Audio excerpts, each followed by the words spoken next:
आकाशवाणी लखनऊ से प्रस्तुत हैं प्रादेशिक समाचार।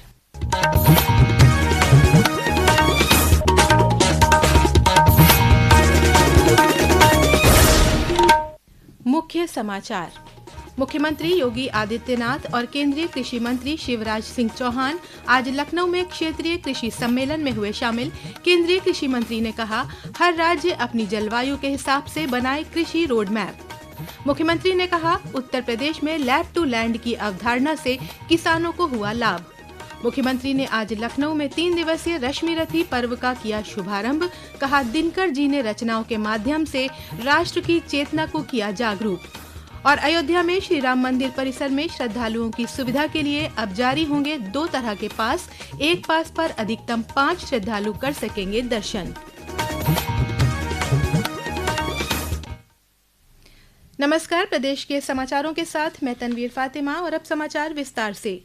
मुख्यमंत्री योगी आदित्यनाथ और केंद्रीय कृषि मंत्री शिवराज सिंह चौहान आज लखनऊ में केंद्रीय कृषि और किसान कल्याण मंत्रालय द्वारा आयोजित उत्तरी क्षेत्र कृषि सम्मेलन में शामिल हुए। इस अवसर पर केंद्रीय कृषि मंत्री ने कहा कि कृषि मंत्रालय सभी राज्यों के साथ मिलकर काम करने के लिए तत्पर है। श्री चौहान ने हर राज्य से अपना कृषि रोडमैप तैयार करने की अपील की। केंद्रीय कृषि मंत्री ने कहा कि विकसित कृषि संकल्प अभियान को आगे बढ़ाने के लिए राज्य योजना बनाएं। आप तय कीजिए अपने राज्य का विकसित कृषि संकल्प अभियान कब आपको चलाना, और आप अपना कार्यक्रम बना लीजिए कि हमें ये 15 दिन 20 दिन चलाना है। भारत सरकार के सब वैज्ञानिकों की टीम आ जाए, हमारी पूरी टीम आपके साथ, आप जहां कहोगे वहां जाएगी, चौपाल लगाएगी, बात करेगी सीधे और किसानों तक सीधे आधुनिक ज्ञान, विज्ञान और अनुसंधान को पहुंचाने का काम करेगी ताकि सीधे किसान को फायदा पहुंच सके। इस अवसर पर मुख्यमंत्री ने कहा कि उत्तर प्रदेश कृषि उत्पादन के क्षेत्र में उल्लेखनीय प्रगति कर रहा है। प्रदेश में लैब टू लैंड की अवधारणा धरातल पर उतर चुकी है, जिससे किसानों को सीधे लाभ मिल रहा है। मुख्यमंत्री ने कहा कि अलग अलग देशों और क्षेत्रों में भिन्न भिन्न एग्रो क्लाइमेटिक जोन होने के कारण नीतियां भी उसी अनुरूप तय की जानी चाहिए।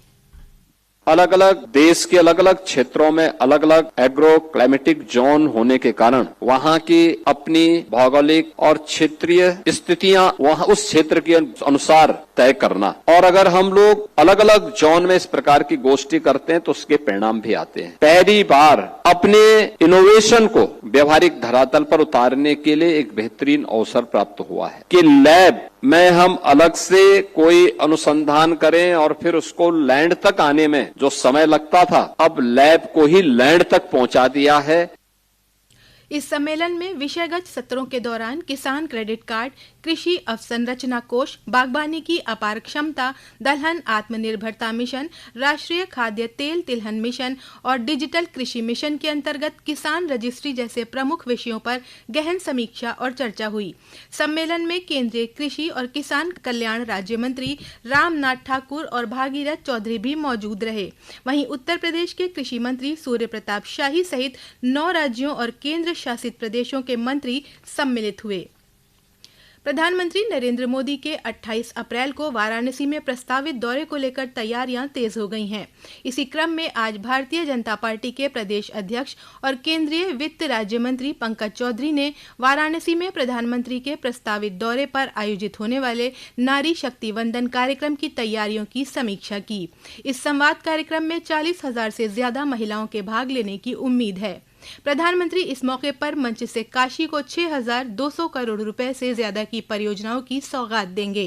वाराणसी के पुलिस कमिश्नर मोहित अग्रवाल ने बताया कि कार्यक्रम के लिए सुरक्षा के व्यापक प्रबंध किए गए हैं।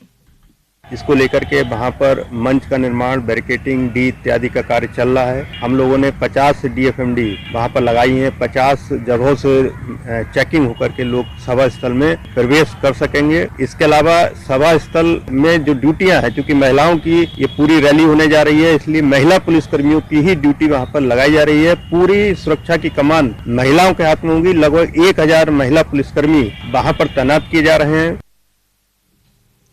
मुख्यमंत्री योगी आदित्यनाथ ने आज लखनऊ में राष्ट्रकवि रामधारी सिंह दिनकर की काव्य कृति रश्मिरथी के हीरक जयंती वर्ष और उनकी 52वीं पुण्यतिथि के अवसर पर 3 दिवसीय रश्मिरथी पर्व का शुभारंभ किया।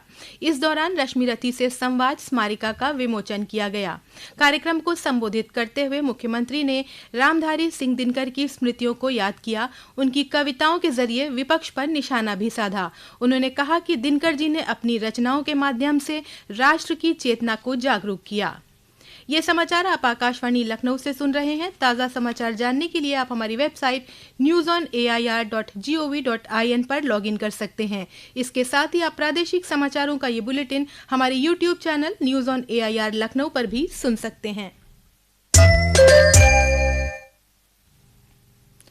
प्रदेश के नगर विकास एवं ऊर्जा मंत्री ए.के. शर्मा ने निर्देश दिए हैं कि 1 किलोवाट तक के विद्युत कनेक्शन वाले उपभोक्ताओं का अगर बैलेंस नेगेटिव भी हो जाए तब भी 30 दिनों तक उनका कनेक्शन नहीं काटा जाएगा। इसी क्रम में 2 किलोवाट के कनेक्शन वाले उपभोक्ताओं को भी राहत प्रदान की गई है। ऐसे उपभोक्ताओं का विद्युत कनेक्शन 200 रुपए तक के माइनस बैलेंस पर नहीं काटा जाएगा। जो हमारे सबसे कम भार वाले, जो सबसे कम खपत वाले, जो 1 किलोवाट तक के जो घरेलू उपभोक्ता हैं, उनका बिजली का बिल माइनस जो भी हो 30 दिन के पहले उनका कनेक्शन नहीं काटा जाएगा। अर्थात उनकी रिचार्ज करने की जो साइकिल है वो 30 दिन की बनाई जाएगी। पहले जिस प्रकार वो मासिक बिल का भुगतान करते थे वैसे ही अब भी वो मासिक अपना रिचार्ज कर सकते हैं। उसके बीच में उनका कनेक्शन नहीं काटा जाएगा।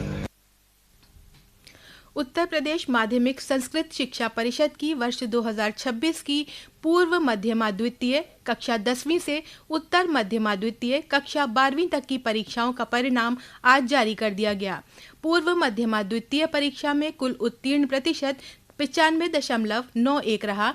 वहीं उत्तर मध्यमा प्रथम परीक्षा में कुल उत्तीर्ण प्रतिशत 94.40 रहा। उत्तर मध्यमा द्वितीय परीक्षा के परिणाम में कुल उत्तीर्ण प्रतिशत 94.86 दर्ज किया गया।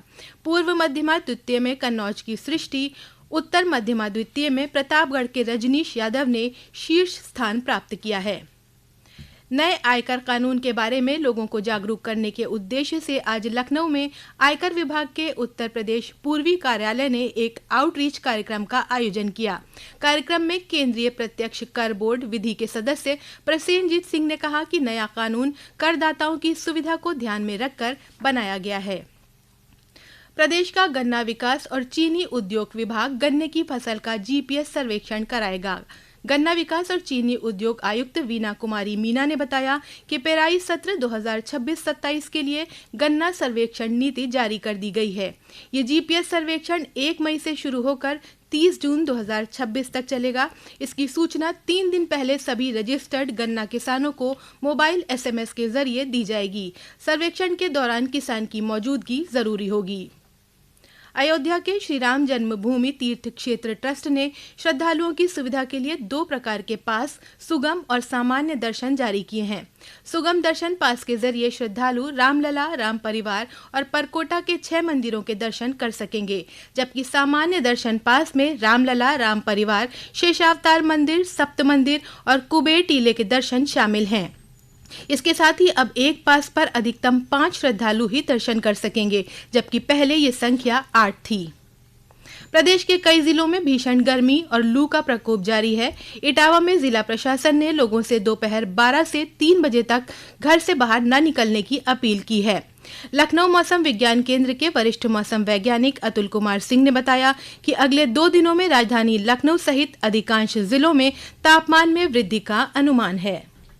वर्तमान समय में प्रदेश में कोई भी सक्रिय मौसम तंत्र न होने की वजह से निचले क्षोभ मंडल में गर्म पछुआ हवाएं आ रही हैं तथा प्रति चक्रवात मध्य क्षोभ मंडल में आंतरिक महाराष्ट्र एवं उसके आसपास स्थित होने की वजह से गर्म हवाओं का अधोगमन भी हो रहा है और इन सारी परिस्थितियों की वजह से प्रदेश में तापमान बढ़ रहे हैं और इस तापमान वृद्धि के कारण प्रदेश में आगामी 26 अप्रैल तक लू की स्थितियां जारी रहने की संभावना है। और अंत में मुख्य समाचार एक बार फिर।